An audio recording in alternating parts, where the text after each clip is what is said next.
I don't know if we've been told that the most complimentary parting is in the middle of your eye. Right. Because it sets your face to 1/3 and 2/3. Okay. Yeah, so that's the most gentle sort of, because middle parting is quite harsh. Yes. It accentuates the uneven proportions of your face. And everybody is. One ear higher, one ear lower. The eyes can be wonky, you know, the lips, all that. So if it's middle parting, I try to avoid middle parting on brides. It's very harsh. Not everyone looks pretty, especially if there is a big nose. No. Yeah. So I did it. So I've got 1, 2, 3 sections. 1, 2, 3, 4, 5 sections on this one. Yeah. I did it with a straightener, curled it with a straightness. And because the parting goes this way to the right, I would do side ponytail, similar to what I did yesterday morning, with 3 maybe nets. I'm not sure how many. I don't know yet, because I've got a concept in my head, but it's always what the hair shows you, what you can have done. Do you work similarly? Because I don't think you can't really have a recipe. No. So you have a shape. You have a shape and you have a texture, but definitely the hair has to speak. And also how the hair behaves on a day. Yeah. So this is thinner than the previous model. And I already decided that we're gonna be positioning it here. So in this area would be one ponytail and another ponytail here. And I will take the sections in angle. Why? Because this part would be tight on the nape. Yeah, because it's always the frizzy hair which you have to battle with. Right. And this part would give you a bit of a beehive, but because it's not all hair, it won't be pulling. The top section is less, but it would be the more cosmetic one. And the bottom part is the foundation, but that needs to be tight. I'm always using, depending on the hair, if you back comb it or not, it's up to you. But I always make sure that when I do it, it's head down, so this stretches, and you can get a really tight grip on it. Always 2 hair bands, just in case one breaks. And I always say to clients, you need to tell me if anything hurts you now, because once I bury it, there's no going back, right? I think that conversation with the client all around makes you seem like you're in control and that you're in charge. You need to assure them that you know what you're doing. Yes. Yeah. If they can, as I said, if they can smell the fear, then they dictate the pace. And if it's out of your depth, you can't show them. You need to sort of plug your way through whatever you need to do on a day. Just make sure that they are calm, but also you need to think. So can you see what I've done? I mean, you can have them nearer to each other. Yeah, you can have it sort of positioned nearer or further apart. It's up to you. It depends on. When I teach ponytails, I usually say no more than a fist apart. But the nets give you so much more volume. Because you can have them a little further apart. Because what I want to create is sort of half. If I wanted a bun, I would position this one lower, right? But because I want to create sort of half here as well as here, I need it to be higher, especially if she's got shorter hair. Because by the time you pull the hair here, there is not much length. So you see, when I back comb it, you've got a mass, but not much. Like that, the other sections, they were much longer, but the hair was 3 times the length. Yeah.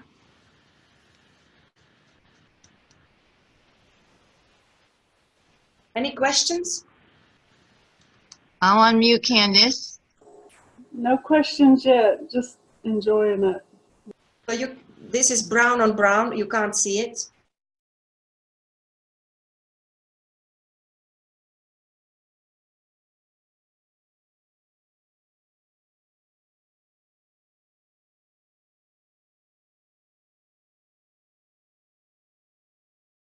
The most time consuming, I think, is the prepping. Yeah. So I don't know how you prep hair. Do you ask them to wash the hair the night before, or you do it from fresh, or how do you guys work? I usually tell them to come in with the night before and just, you know, no conditioner, basically. I always would say no conditioner. I don't mind conditioner because I find it a bit more rough when they don't put conditioner in, and if I need it to be rough, I put powder in or mousse or something. Right. I just find it hurts more when I have to brush it if there is no conditioner. So, and then if I either smooth it with a straightener or blow dry it with a mousse, like just dump it a little bit to take the frizziness out. I mean, if I am lucky to know the people beforehand, Right. clients, but sometimes I don't. Sometimes I just turn up and I've never seen them in my life before. Exactly. So sometimes I had to like blow dry Rapunzel's from wet. Oh God! Like please. It's so hard because my timelines were so tight, and if Exactly. they had wet hair, it's like an extra 40 minutes of a couple people with wet Literally. hair. So when I do them next time, I say like, please just do this, that. So now I sort of, I mean, try and error, right? I've learned to sort of advise clients beforehand. Absolutely. Please do this, please do that. We're going to be just sculpting as before, and the hair itself, it would show which way it wants to go. Yeah, I think that's so important. I think what helped me was the years that I had to teach. And when I had to teach, I had to think about why I did things, and I had to verbalize them out loud. And then that made me a better stylist. Yeah. And it's like, you know, when you talk to yourself and you can hear yourself reasoning. Yes. You can have a discussion, conversation, or even an argument with yourself, right? Yep. Sometimes it helps. People think I'm crazy, but it helps to sort of, I need to turn it a little bit. So because we do it on a side, I am not afraid to go out on this part. Right. To be able to see it. Mm-hmm. Because it's side ponytail, right? If it was like in a previous one, in a back, you don't really want to see the sides, or it may make the face round, a bit more wider. Yes. But this way, you want something on this side because it just goes with the styling, right? That's what we want to do.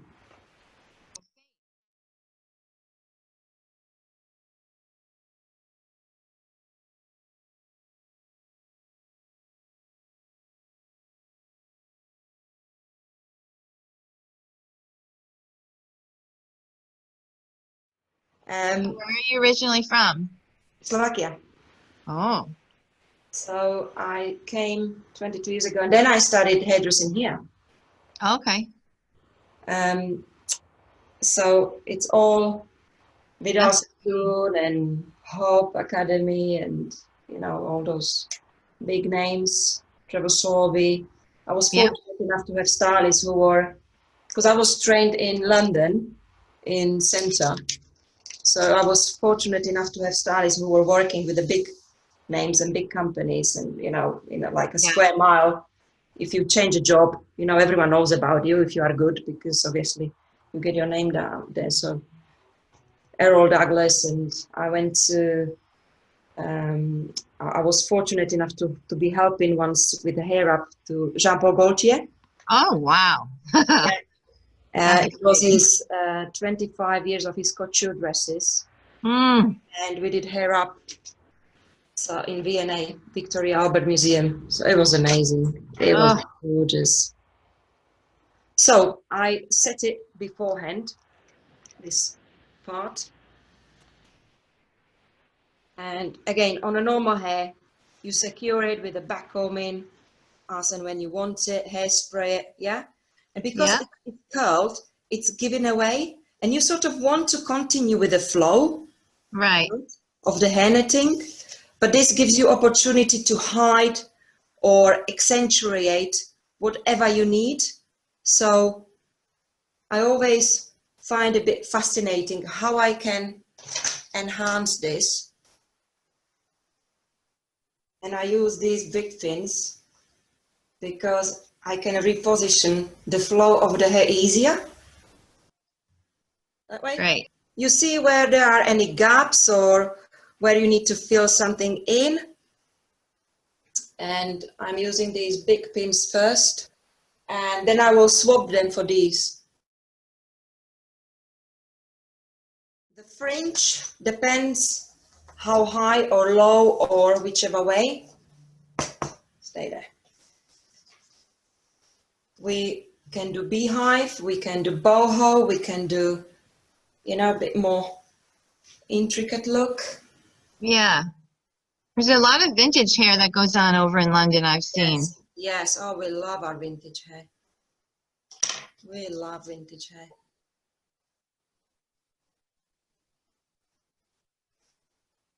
Vintage weddings are quite popular, or, you know, like, there is no right or wrong way in this styling. It's all about what the hair can give you, what is the dress, so you go with the theme. Yeah. Yeah. You don't give someone vintage dress, a vintage hair, if they've got minimalistic, monochrome, and they are not really, you know, into this. It's silly to put these ideas. But somebody with half pink, half blue, and red in between hair, they would love it. There is a right or wrong way of hairstyling, hairdressing. Yeah. It's all about what the client wants. What hair have you got to work with? Smoothen this part. Okay. Intentionally, yeah. I can't see now what I'm doing. I know, it's hard when you're teaching. Yeah. Like, want to please you guys, but. Yeah.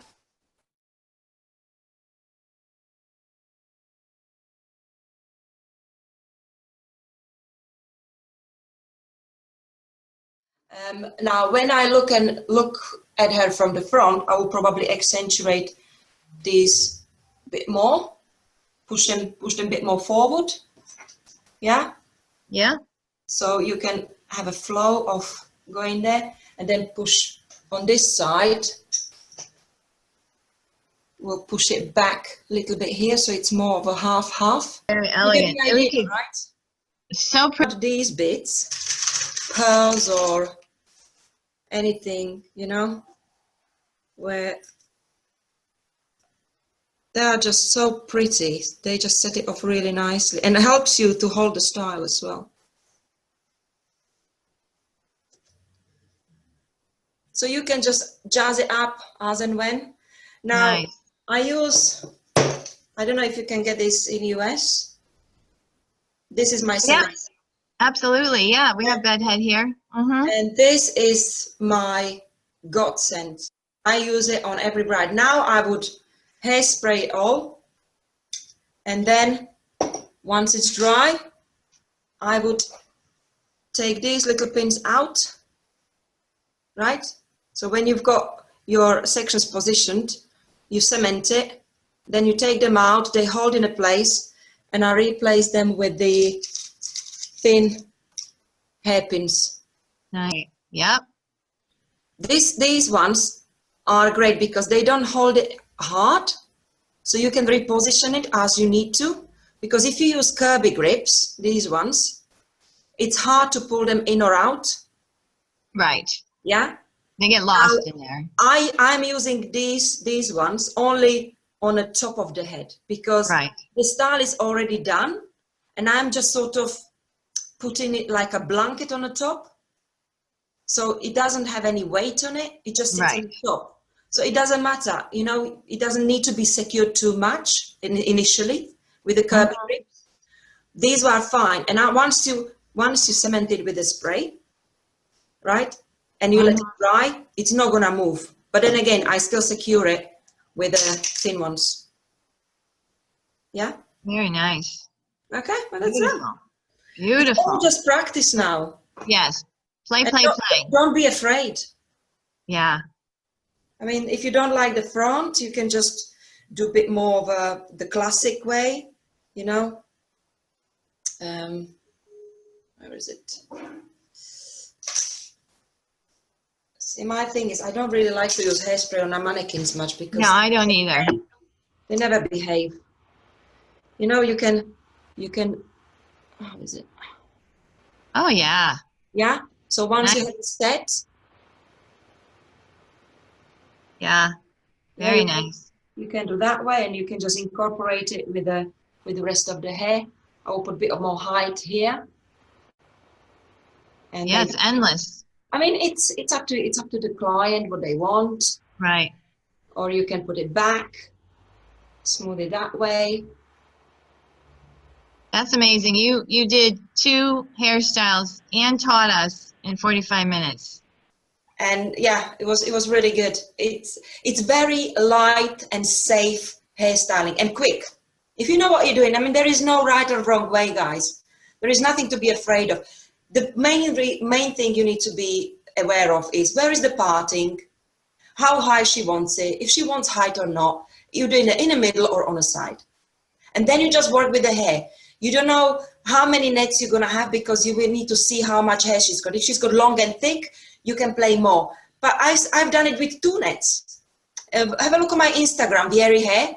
Yeah. All right, guys? It was very All right. nice Well, speaking thank to you so much. We'll see you around the group. Yeah. Take care. Bye. Bye, Candace. Bye.